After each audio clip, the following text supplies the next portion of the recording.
네, 안녕하세요. 저는 미래에셋대우에서 글로벌 인터넷 산업 담당하고 있는 정용재라고 합니다. 오늘 말씀드릴 거는 페이스북인데요. 페이스북이 최근에 좀 변화가 많이 있었습니다. 그 변화와 그리고 전망에 대해서 말씀을 드리고자 합니다. 일단 페이스북이 최근에 쇼핑 기능을 하나 출시를 합니다. 페이스북 숍이라는 건데요. 지난 5월 달에 글로벌 출시를 했고 이번 주부터는 국내에도 페이스북 쇼핑이 적용이 되기 시작을 합니다. 페이스북이 기존에는 페이스북 안에서 쇼핑을 할 수가 없었고 결제가 안 됐었지만 이제부터는 글로벌 시장 내에서 페이스북 판매자들이 모두 다 판매를 할 수 있게 되었고요. 또 하나의 중요한 변화는 인도에서 발생을 했는데요. 인도의 통신사 1위인 지오라는 기업에 지분 10%를 투자를 합니다. 이런 것들은 페이스북이 그전에 하지 않았던 전략들이고 인스타그램이나 페이스북이나 왓츠앱이라는 메신저에서 수익화를 하겠다는 의지를 보여준 것 같고요. 보시는 것처럼 왓츠앱에서는 인도 내에 4억 명 사용자가 존재를 하고 있습니다. 페이스북의 그동안의 문제를 해결하기 위한 전략이고요. 이러한 전략들이 과연 어떤 문제를 해결할 수 있는가를 잠깐 말씀을 드리면 페이스북의 기본적인 문제는 지난 2010년 중반 같은 경우에는 사용 시간이 증가가 됐지만 최근에는 그렇게 증가하고 있지 않습니다. 증가하고 있지 않은 이유는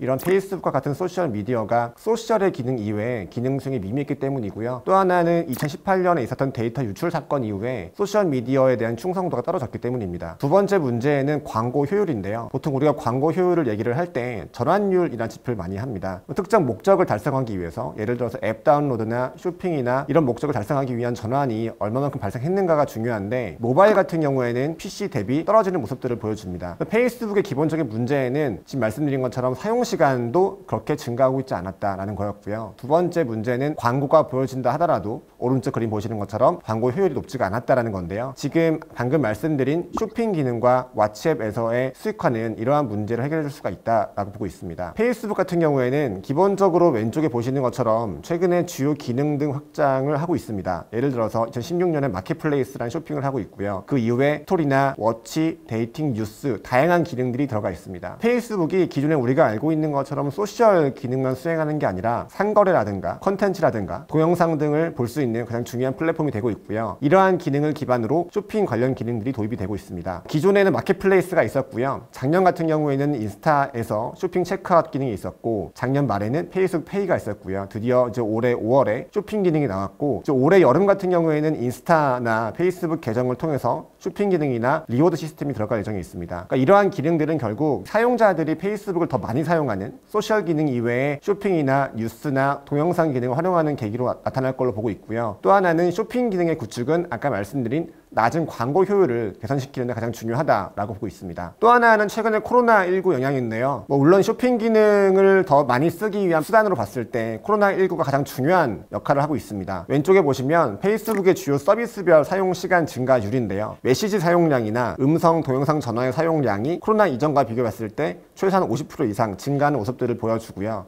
페이스북뿐만 아니라 지금 페이스북, 트위터, 핀터레스트, 스냅챗, 위챗 같은 모든 모바일 메신저나 소셜미디어의 사용자가 분기 기준 봤을 때 2배 이상 증가하는 모습들을 보여줍니다. 그래서 지금 이렇게 증가한 사용자와 사용 시간이 결국 이 페이스북이나 페이스북을 포함한 소셜미디어의 쇼핑 기능에 집중이 되어 있다라고 보고 있습니다. 기업을 좀 더 말씀을 드리면요. 결국 페이스북의 투자 포인트는 지금까지 말씀드린 쇼핑이나 왓츠앱의 수익화에 있을 것 같습니다. 2018년 이후에 데이터 유출 사건 이후에 페이스북에 대한 기대감이 계속 내려갔었는데 그런 기대감을 다시 한번 올려줄 수 있는 게 쇼핑과 왓츠앱이라고 보고 있고요. 지금 페이스북 같은 경우에는 올해 PER로 봤을 때는 29배 정도에서 거래가 되고 있습니다. 지금 올해 같은 경우는 당연히 2분기의 실적이 안 좋기 때문에 3분기와 4분기 개선된다는 걸 가정하더라도 부담스러운 수준일 수는 있지만 내년 같은 경우 얘기가 달라집니다. 내년에는 2021년 PER은 21배이기 때문에요. 지금 이러한 밸류에이션이 적정 수준이냐 아니면 낮냐 비싸냐에 대한 논란이 있을 수는 있지만 제 생각에는 지금 말씀드린 쇼핑이나 왓츠앱 수익화로 충분히 저평가라고 보고 있습니다. 그리고 또 하나는 올해 하반기부터 이 코로나19로 인한 이 페이스북을 포함한 광고 플랫폼의 매출 성장이 두드러질 걸로 보고 있기 때문에요. 이러한 확대 가능성을 감안시에는 저평가로 되어 있다라고 판단할 수 있을 것 같습니다. 이상입니다. 감사합니다.